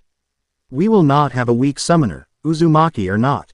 Ikairu spoke as if she wasn't interrupted, making Naruto more concerned. Yes, Kujiro exclaimed excitedly. Your test will be, you versus everyone. The pup shouted, excitedly. Now Naruto was confused. What do you mean? We go to the pit. You stand in the center. No weapons, no jutsu, just you and your fists. You will be surrounded and attacked by our clan for an unspecified amount of time. If you want our respect, then you will remain standing at the end. Then you'll be removed from the realm without us healing your wounds. If you survive, we'll acknowledge you as our superior. Yoshiro spoke. Naruto blinked, then a grin slowly grew on his face. Let's do it. I'll beat everyone. In a puff of smoke, a battered and bleeding Naruto appeared in the middle of his small camp. As he laid on the ground, he took notice of the rising sun. And smiled to himself. I did it, he muttered, not noticing a figure approaching his camp as he fell unconscious. Oh goodness, is he dead? Naruto awoke tucked in a bed. He sat up and saw bandages covering his body. Looking around, he found himself in a shed-like dwelling. There was the bed he was laying on, a table with 2 chairs, a desk, and a dresser. He looked out all of the windows, and saw nothing but forest trees. He removed his bandages and found that most the cuts healed completely, but some of them left scars. Odd. He looked to the side of the desk and saw all of his belongings there. He noticed that his jewelry stayed on. He put on his clothes and stepped out the home, and immediately bumped into an old woman. She wore a yellow kimono that had red flowers on it. Her skin was mostly smooth, the crow's feet in her eyes, and the mostly gray blonde hair gave away her elderly status. Oh my, you're already up, young man? She asked startled. Yeah, I heal quickly. Are you the one who bandaged me? Naruto asked. Yes, that was me. I thought you'd be unconscious for a while longer with how much damage that was on your body. She directed him back inside. Thank you for your kindness, Ba-chan. He bowed low. She tittered and waved him off. None of that, young man. You needed help, so I helped you. Sit. I'll bring you something to eat. Naruto sat back down as she left and came back with a plate filled with fish and some fruit, and a bowl of rice. Eat up, young man. He gave his thanks, and dug into the food with gusto. Thanks, Ba-chan. This is really good. Of course, young man. What is your name? I am Yusaka. I'm Naruto Uzumaki, head of the Uzumaki clan, a clan that I am the only member of for now. I came here for a new life away from the discrimination I faced in my old home. You Uzumaki. Oh, dear, what happened to your clan? I thought they were the strongest. And I don't think this country is a place where you'd be able to raise a proper family. Yusaka seemed to be in shock. Between bites of his meal, Naruto told her of his clan's demise. Why wouldn't I be able to raise a family here? Don't tell me the centuries-old war is still going on. Yusaka sighed. It unfortunately is. This country, you see, is divided into 3, and is ruled by 3 brothers. Cao Wei, Shu Han, and Sun Wu. The immortal demigods. Naruto raised an unimpressed brow. Why are they called that? Seems incredibly arrogant. Yusaka sighed again. This country was once whole, with a king running the entire place. The king fell in love with a shrine maiden and married her. She later revealed herself to be a goddess. She gave birth to 3 boys, triplets. They were raised with love and affection, but they all had a darkness in their souls. Their father refused to acknowledge which boy was the oldest, choosing to have his suck. Cesar be the man who he feels follows the proper ideals. Unfortunately, when they all grew in both power and knowledge, they discreetly poisoned their father and set a trap for the goddess to be sealed. Naruto was enthralled with the story. Well, what happened next, Ba-chan? The brothers succeeded to poison their father but only managed to seal the goddess's power, while she fled, completely ill-prepared for an attack from her sons. They infused the goddess's godly essence into 3 weapons, a staff, and a Lu Xingkui meteor hammer.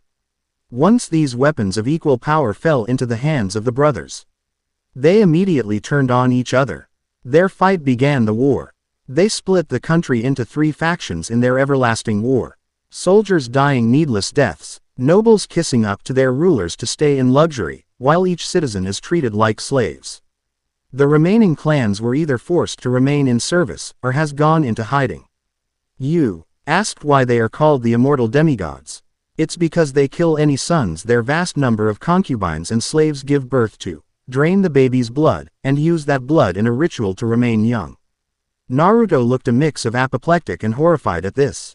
His fist kept clenching and unclenching, his fury barely being held in check. Tell me, Uzumaki-san, do you have a dream? Something that drives you, a reason for living, besides just to live? Yusaka asked. Naruto thought for a moment at this. Besides marrying my Hime, no, not really. Can I tell you mine? Yusaka asked lowly. At Naruto's nod, she continued. My dream, a fool's errand really, is to see this war-torn country reunited. To put down those monsters in human flesh that have ruined this country. I even made moves to accomplish this goal. In that desk drawer is a folded map of this entire country with detailed places where the clans are currently residing, where all the towns are, and where the home of each brother is. In another drawer is papers detailing each clan and what their values are. Naruto had already had the map opened on the desk and was glancing through the clan papers. Just how long did it take you to do all of this, Ba-chan? Decades. She released a hollow chuckle. Decades of my life wasted gathering all of this information, only to grow too old to do anything about it. Then I'll be inheriting this dream of yours. Yusaka blinked. What? Naruto turned to her with a grin. I said, I'll be inheriting this dream of yours. I'll bring this country back together. I'll kill those monsters that brought this place down. Now Yusaka was gaping, tears pooling at the corners of her eyes. Maybe it isn't a fool's errand after all. She returned his smile with her own. Naruto reverse summoned himself to the land of the wolf summons. Without hesitation, or fear, he walked straight through the den all the way up to the small council. I've returned. So we see. Well done, Naruto-sama. You are now officially the new summoner of the wolves, though, you still have to meet the boss. Yoshiro spoke. Naruto chuckled. But I've already met them. Haven't I? The wolves seemed to look impressed and amused as another wolf grew behind them. Naruto really had to crane his neck to see the massive black beast. It was almost as big as Kurama. How did you know? A gruff, yet still feminine voice asked. You interrupted the council twice, and they ignored it completely without scolding you. Naruto answered truthfully. The massive wolf huffed. Something so small gave me away. That's annoying. Anyways, my name is Hana, and I am the boss summons of the wolf clan. Nice to formally meet you, Hana. Now I'll be needing the help of quite a bit of your stealthiest wolves. Naruto stated. Of course. For what reason? To prepare for war. Naruto was sure if wolves could smile, these wolves would be grinning. So this is Jiang Wei. The figure read as he walked through in the morning. He wore a black mask that covers half his face and is connected to his shirt, a gray flak jacket, and black pants. Most of this goes unseen, as he wears a tattered black hooded poncho over it. The hood is raised, obscuring his head completely, and he wears a conical hat to top it all off. Naruto made his way through the town. He looked around in sadness and anger at the state it was in. All the homes were in shabby conditions, and the people looked like skeletons. The hobbled around, some too weak to properly move. It seemed most of the people here were men, and maybe it's because his girlfriend is a goddess in his eyes. The women that were there weren't the conventional beauty. Most of them held signs that were basically advertisements, sexual acts for something to eat. The sight truly angered him and reminded him of Wave Village when Gato was control. The sight of all those hungry people left a deep mark in Naruto's heart. By then, Naruto knew that things stored in a storage scroll remained in a stasis indefinitely. Meaning if hot food were to be sealed, then it would stay hot and fresh no matter how long it was sealed. When Team 7 returned to Konoha after Wave, Naruto spent most of his free time studying at the library on what to feed a malnourished person. Then, Naruto would go to the hospital and speak to doctors on the best ways to start healing a malnourished person. After writing down all he learned, he spent the rest of his time stealing from food stalls all over the village. He continuously stockpiled on sealing scrolls filled to the brim with fruits, vegetables, and dairy products. When he was with the monks, they allowed him to take a lot of their protein pills and calorie pills that they made themselves to feed starving people that find their way to the temple.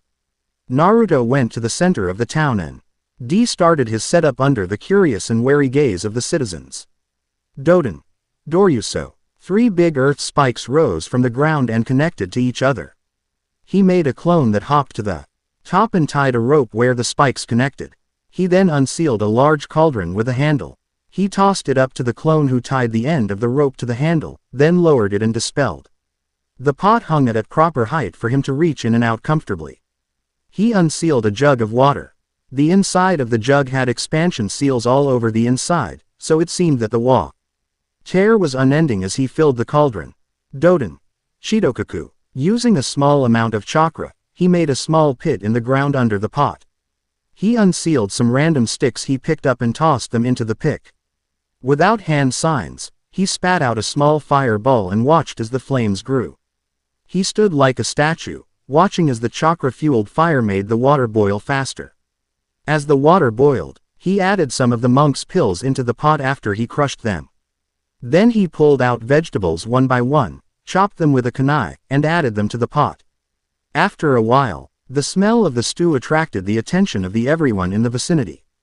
3 clones appeared. One stood by Naruto with a scroll filled with bowls. The other stood a bit away with one having a scroll with cups. While the third held the water jug. It didn't take long for the people to make a long line behind Naruto. As a team, Naruto filled a bowl with the stew, and the clone hands it to the person in line. Then the person goes to get a drink from the other clones. Naruto made several other clones to go through the town to get the people who didn't get a share, and some clones stayed around to make tables and chairs using earth. It took a couple hours to get everyone fed, but Naruto didn't waver. Once everyone was done, he sat down with a couple of the older-looking citizens for information. Naruto was pissed. He met with the head of one of the samurai clans, and the man refused to even listen to what Naruto wanted to propose. He spent the entire time belittling him and his goals. So now Naruto is walking towards the palace of Sun Wu. He easily snuck his way in, and seeing the poor state of the people further infuriated him, especially with the palace made out of pure gold looming over all of them. He walked to the palace gates and only slowed enough to kick the giant gates clean off their hinges. He was immediately swarmed by the shinobi and samurai guards. He moved and caught one shinobi's arm and twisted it so he stabbed himself before he grabbed the corpse and threw it into another before he twisted and grabbed samurai's neck and snapped it. He then bent backwards and broke another's arm before taking the samurai's sword and stabbed him through the heart and threw it into another before he threw a set of knives into 10 of the guards, killing them. Naruto channeled chakra into his bracelet and his naginata appeared. He fiercely spun it around and decapitated 3 guards and sliced down on another's head. Naruto then pulled his arm back and threw the naginata through several guards. Naruto strolled up the palace stairs and entered casually while his naginata went back into its bracelet form. His eyes narrowed as he sensed more guards charging towards his location. Naruto ran at the group, summoning his katana. He leapt over the first guard and cut the second that jumped to meet him in half before. He landed and spun cutting through 3. He ducked a swing before cutting up another, spun, and then ran another through before he blocked a strike and cut another's throat. Naruto then turned a ND cut another in their head before twisting and delivered a slash to another's chest before bisecting another. Naruto then slammed his blade point first into a samurai's sword making the sword shatter.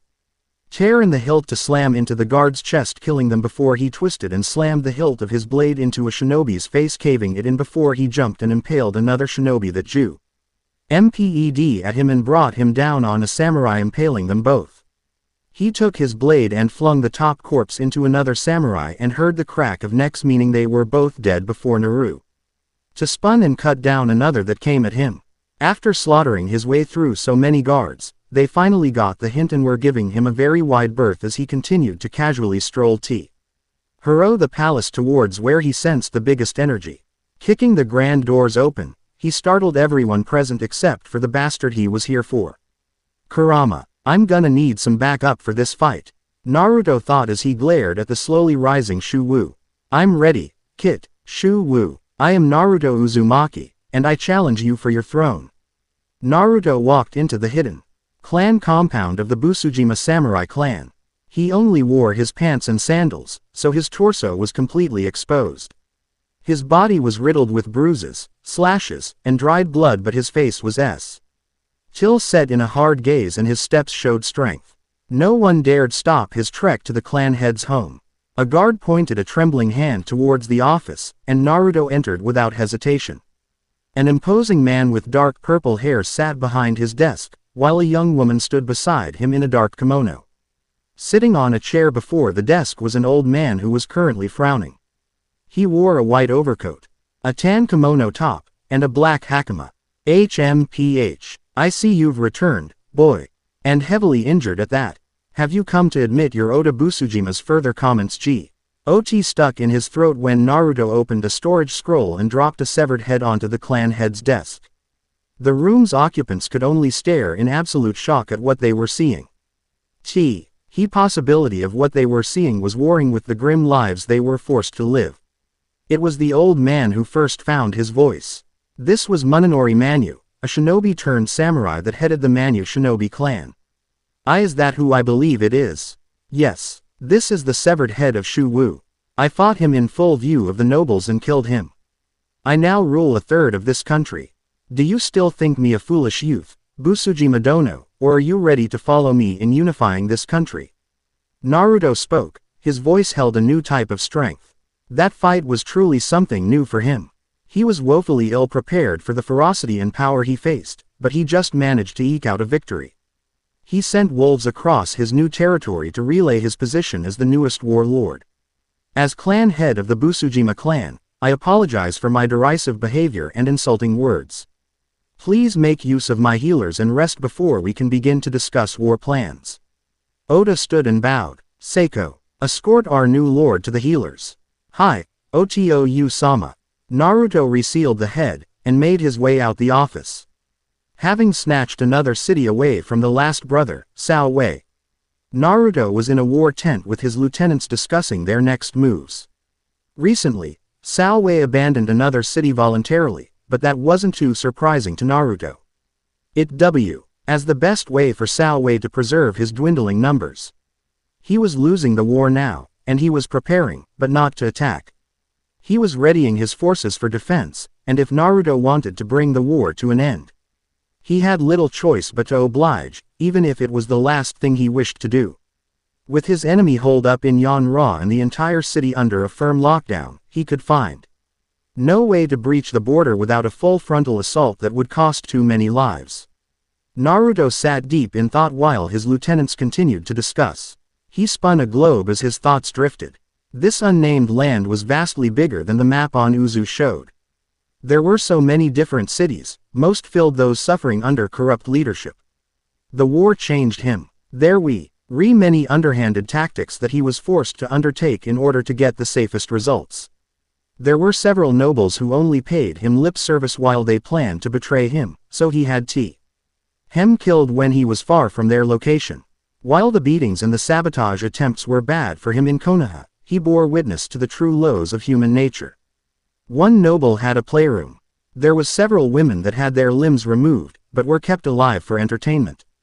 The only right thing for him to do was give those poor souls a mercy killing. It was the fact at a couple of them were only children was what truly changed him. As he pondered on these things, an idea struck him. It hit him hard enough that he flinched, and the others noticed. Boss, one asked. A tunnel, he said. Are you serious? Another asked, quick on the uptake. Yes, he said plainly as he rose to look at the map. It's so stupid that no one will expect it. Tunnel right into the center of the city. We'll end the war there. He fine-tuned his idea the more he spoke, and he could tell his lieutenants were beginning to see his vision. Infiltration was a resounding success as Naruto's forces flooded Yanra, completely taking the unprepared soldiers by surprise. Naruto strode towards the massive castle in a casual gait to preserve as much strength as possible for his upcoming fight. He sidestepped one soldier and jabbed his throat, crushing it. As the man fell to his knees trying to breathe, Naruto twisted around another, grabbing and snapping their neck as he did so. The last he merely sidestepped and launched a palm thrust to his nose, driving it into his brain. Naruto did this in one fluid motion as he never broke stride towards the castle, staring at it intently. Soldiers all rushed him at once, hoping to overwhelm him with numbers.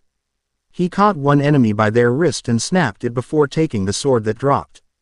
Before the man could try anything, Naruto slit his throat before then parrying another attack and running the attacker through. He then twisted and slashed another across the chest before then stab. Bing behind him into another attacker right in the chest. He let go of the sword to take a step forward and dodged another attack before grabbing the weapon, a battle axe, from the opponent and slam. Med the head into their chest before pushing them over lightly.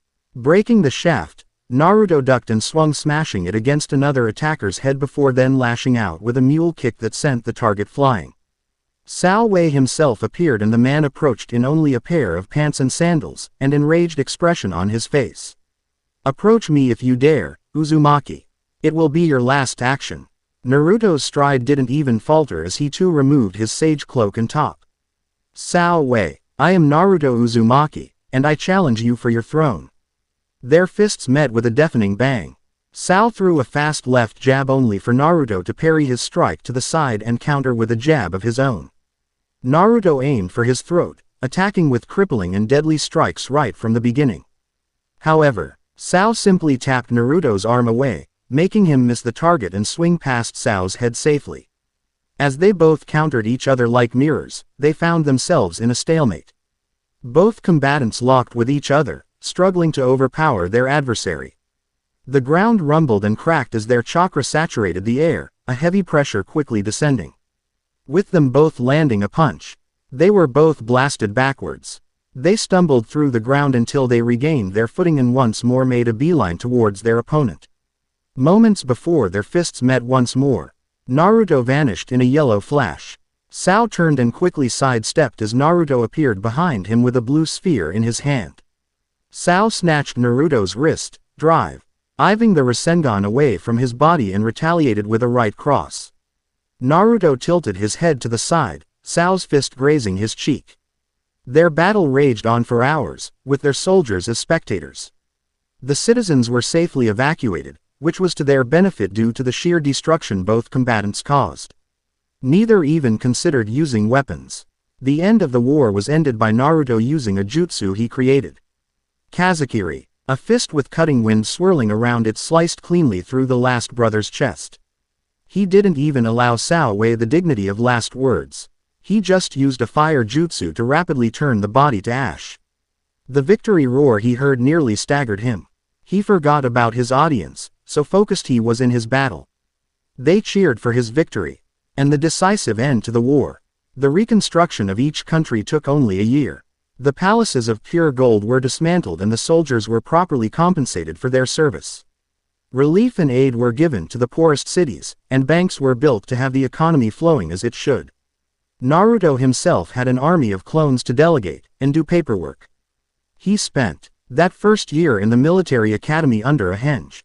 He wanted to know exactly how his soldiers lived. He only told those in charge of certain branches about his actions so that when he disappeared, it could be explained away that he was a spy they found.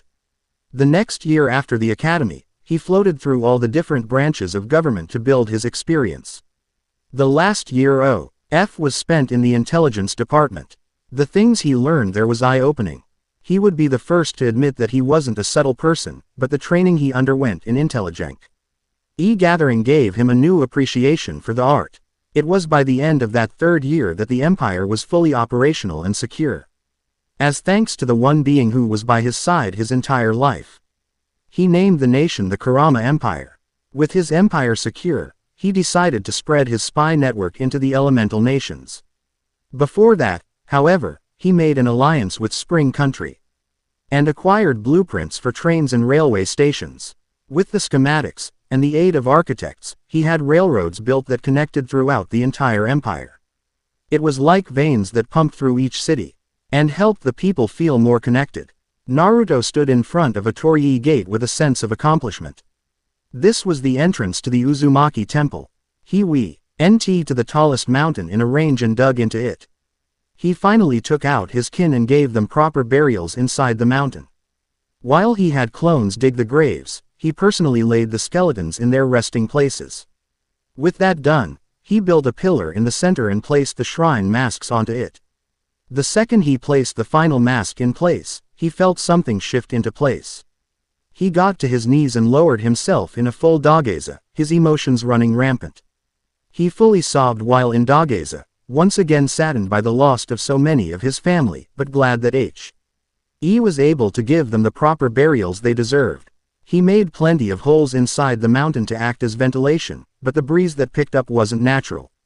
That assumption was proved incorrect when he sensed a lot of gratitude being directed towards him. Then he heard a multitude of voices in the wind saying one thing before the breeze died down. Thank you. He stood, cleaned his face, then sent clones to retrieve his clan members. It turns out, several of his clan members had stayed behind before the sage separated the continents. They remained in hiding, but as it was known that he was leading the rebellion against the immortal demigods, they flocked to him in droves. He had just over 100 kin, and more than half were trained shinobi, while the others were too young or too old by Uzumaki standards. They came within minutes and one of them cried just as hard as he did when they saw his finished work. They showered him in attitude before he managed to make his escape. Yusaka hummed to herself while preparing a simple dish. It's been a while since she had seen the young man who brought her hope when she lost it forever ago. She thought of him often in the last couple years, but she was too scared to leave her small home. A knock on her door jolted her out her reverie. She never got visitors. She slowly moved towards the door, her heart pounding wildly in her chest. It could have been Naruto, but it also could have been someone sent to end her. Armed with a skillet, she inched her to the door that was being knocked on again. She reached with a trembling hand to open the door, and yanked it hard, her skillet raised to swing, but it slipped out her hand when she saw it was Naruto.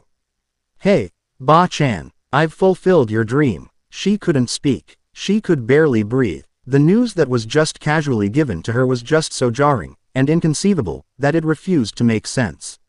Why you what? With his vulpine grin, he repeated his statement. I've fulfilled your dream, and united this war-torn country. You're looking at the emperor of the Kurama Empire. She fainted. Ah, shit. She awoke in her bed, a bit disoriented but quickly shook it off with Naruto appearing in her line of sight. You doing all right, Ba-chan?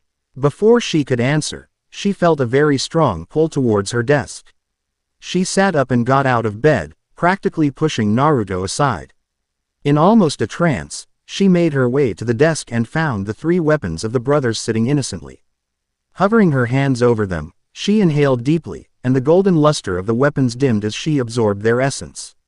Her youth slowly returned the more she absorbed, and by the time she finished, the weapons crumbled as if they aged centuries in seconds. She released the breath she was holding, and turned at the smiling young man who just returned her divinity. Thank you, Naruto-kun. Thank you so much for what you've done. How did you know? I didn't. I guessed. He shrugged. You guessed? She asked incredulously. Yup. A complete and total assumption. Glad it worked out. She could only laugh at the ridiculousness of it all. The end. I hope you enjoyed this episode. Remember to subscribe and like this video. See you in the next video.